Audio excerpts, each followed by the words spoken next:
마가복음 11장 12절. 이튿날 그들이 베다니에서 나왔을 때 예수께서 시장하신지라 멀리서 잎사귀 있는 한 무화과 나무를 보시고 혹 그 나무에 무엇이 있을까 하여 가셨더니 가서 보신즉 잎사귀 외에 아무것도 없더라. 이는 무화과의 때가 아님이라. 예수께서 나무에게 말씀하여 이르시되 이제부터 영원토록 사람이 내게서 열매를 따먹지 못하리라 하시니 제자들이 이를 듣더라. 20절. 그들이 아침에 지나갈 때 무화과 나무가 뿌리째 마른 것을 보고 베드로가 생각이 나서 여짜오되 라삐어 보소서, 저주하신 무화과 나무가 말랐나이다. 예수께서 그들에게 대답하여 이르시되 하나님을 믿으라. 내가 진실로 너희에게 이르노니 누구든지 이 산더러 들려 바다에 던져지라 하며 그 말하는 것이 이루어질 줄 믿고 마음에 의심하지 아니하면 그대로 되리라. 그러므로 내가 너희에게 말하노니 무엇이든지 기도하고 구하는 것은 받은 줄로 믿으라. 그리하면 너희에게 그대로 되리라. 서서 기도할 때 아무에게나 혐의가 있거든 용서하라. 그리하여야 하늘에 계신 너희 아버지께서도 너희 허물을 사하여 주시리라 하시니라. 아멘.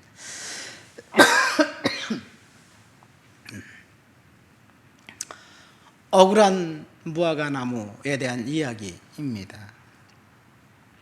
예수께서 이 일은 나귀를 타시고 예루살렘 성에 입성하신 그 다음 날의 이야기입니다. 그 6월절 전 6월절 명절을 지키기 위해서 주님이 이제 예루살렘 성에 들어가셨죠.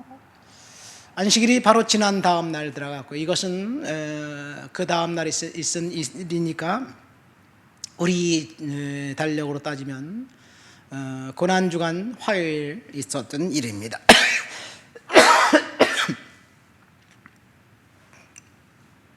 예수님은 지금 시장하셔서 길가에 서 있는 무화과 나무에게 뭔가 열매를 잇나 보려고 했는데 없었습니다.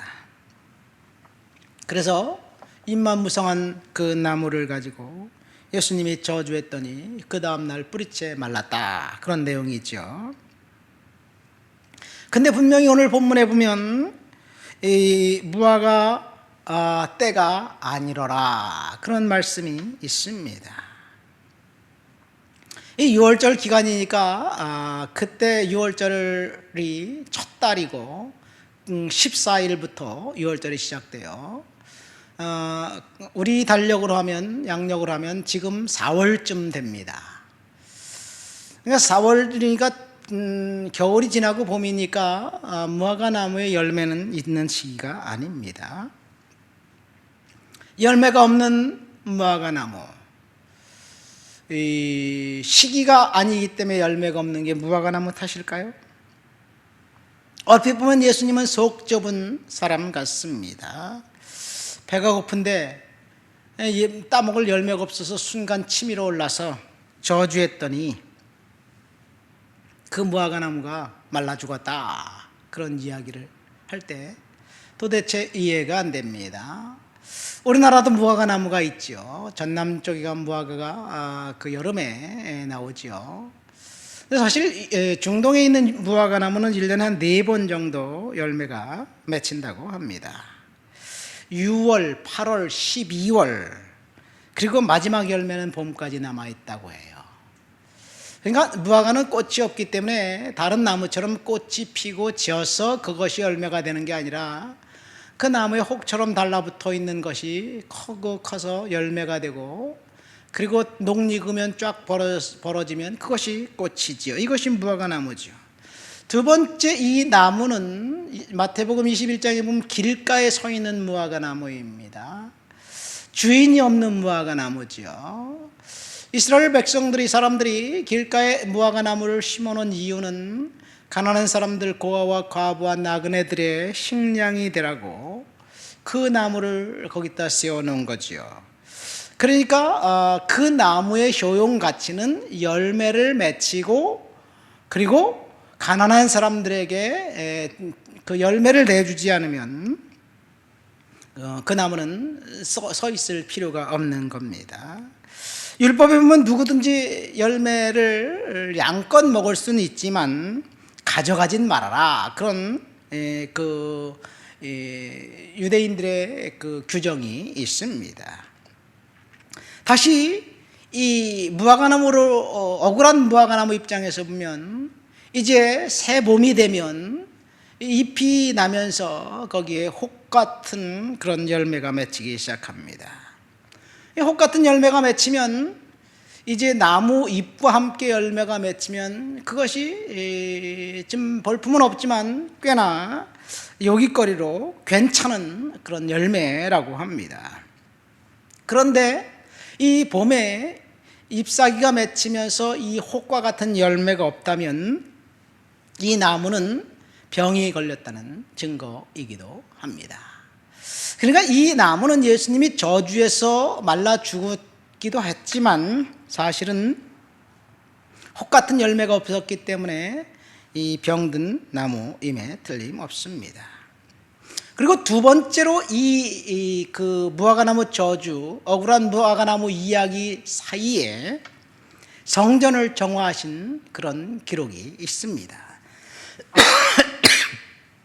우리가 읽지는 않았지만 이 성전 정화 이야기를 끼워 넣은 이유는 성전을 이 파렴치한 장사꾼의 소굴로 만든 예루살렘 성전의 관리들, 대제사장들의 그 탐욕을 주님이 책망하시고 내 집은 만민의 기도하는 집이라 말씀하시고 선포하시면서 장사치들을 다 내쫓아 버렸어요.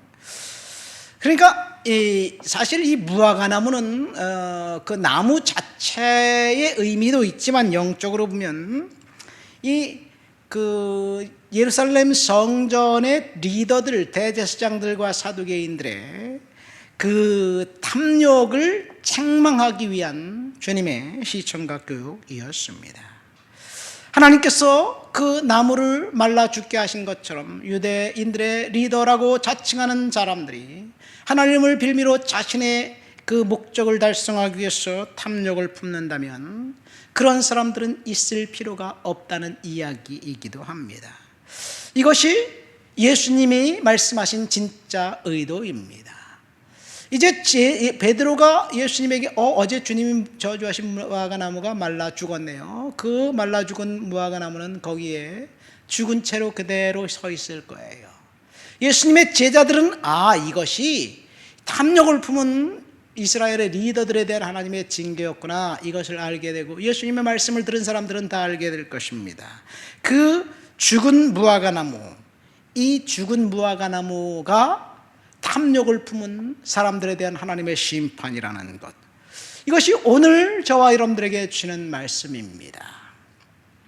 주님은 열매 없는 무화과나무, 탐욕을 품은 이 제사장들과 사두개인들을 책망했던 것처럼 주님이 우리에게 요구하시는 열매가 뭘까? 우리는 생각해보고 그리고 주님 앞에 열매를 내어드리는 그런 사람이 되어야 될 줄 믿습니다.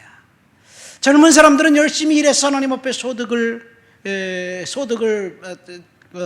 창출하고 하나님 앞에 소득의 11조를 드리고 그것을 가지고 이제 자녀들을 양육하고 세금을 내고 그렇게 열심히 살아야 될 것입니다. 이 연세가 드신 분들은 이제 하나님 앞에 열심히 중보하며 기도하는 것이 그들의 사명이에요. 마치 안나 할머니처럼, 성전을 떠나지 않고 기도했던 안나 할머니처럼 이 연세가 드신 분들은 하나님 앞에 열심히 기도한다면 하나님께서 그들의 기도를 통해서 자녀들이 복받고 국가 민족이 하나님 앞에서 회복시켜 주실 줄 믿습니다. 오늘날 대한민국을 위해서 기도하면 참 당혹스러워요. 4월 10일 그 총선이 있는데 정말 파렴치한 범죄한 사람들이 재판받아서 재판에서 그 판정을 받았음에도 불구하고 아니라고 고집하면서 억울하다고 검찰 탓을 다 하면서 국회의원에 나왔는데 그 사람들을 지지하는 사람들은 또 뭘까? 정말 우리의 도덕성이 이처럼 땅에 떨어졌을까? 집단 체면에 걸린 것 같은 그런 상황이 우리의 현실입니다. 우리는 열심히 기도해야 될 줄 믿습니다. 그 다음날 그 나무가 저주받은 것을 보면서 주님께서 교훈으로 이런 말씀을 하십니다. 23절 24절 말씀 보세요. 내가 진실로 너희에게 이르노니 누구든지 이 산더러 들려 바다에 던지우라 하며 그 말을 하는 것이 이루어질 줄 믿고 마음에 의심하지 않으면 그대로 되리라. 그러므로 내가 너희에게 말하노니 누구든지 무엇이든지 기도하고 구하는 것을 받은 줄로 믿으라. 그리하면 너희에게 그대로 되리라. 이 산을 옮기는 능력, 두 번 주님이 말씀하셨습니다. 바로 앞에 마가복음 9장에는 귀신 들린 아들을 하나 둔 그 아버지가 귀신 들린 아들을 들고 예수님의 제자들에게 찾아왔습니다. 그때 마침 예수님과 베드로, 야고보, 요한은 변화산에 가고 없었어요. 제자들은 그 귀신을 내쫓을 수가 없었습니다. 근데 그 바로 직전에 제자들은 귀신을 내쫓고 하늘에서 불이 떨어지는 그런 놀라운 경험을 했던, 이미 귀신을 축출했던 적이 있었던 사람들이었습니다. 근데 그 아이에게 귀신을 내쫓지 못했어요. 그러니까 너무나도 당황스럽지요. 바로 직전에는 귀신을 내쫓았는데 왜 이번에는 안 될까? 믿음이 떨어졌기 때문일까? 어쨌든 예수님께서 이제 변화산에서 돌아오시고 전전긍긍하는 제자들을 보면서 말씀하지요. 그 아버지가 주님, 할 수 있거든 내 아들을 고쳐주십시오. 그러니까 할 수 있거든 무슨 일이냐? 믿는 자에게 능치 못한 일이 없느니라 라고 말하니까 그 아버지가 믿음 없는 것을 도와주십시오 라고 얘기하면서 귀신을 축출하는 능력이 믿음과 함께 제자들에게는 왜 우리는 이런 일을 할 수 없었습니까? 라고 질문하니까 기도 외에는 이런 것들이 나갈 수 없다라고 말씀하십니다. 그러니까 산을 옮기는 능력은 믿음과 기도와 상관관계에 있습니다. 구체적으로 이 제자들에게 주님이 말씀하신 기도 외에는 이런 능력이 나갈 수 없다라고 말씀하신 것을 볼 때 이 기도가 산을 옮기는 능력이 됩니다. 그러면서 예수님이 믿음을 뭐라고 말했냐면요, 겨자씨 하나일 만한 믿음만 있어도 이 산을 옮길 수 있다. 겨자씨 알 하나일 만한 믿음, 작은 믿음이잖아요. 미미한 믿음이잖아요. 그런 믿음만 있다면 산을 옮길 수 있는데, 산을 옮길 수 있는 능력은 기도에 있다라고 이야기합니다. 그러니까 작은 믿음도 큰 능력을 행사할 수 있는 것, 이 산을 옮길 수 있는 능력은 기도에서 나옵니다. 오늘 본문은 이 산을 옮길 수 있는 능력은 기도에서 나온다고 믿음에서 나온다고 이야기하고 있습니다.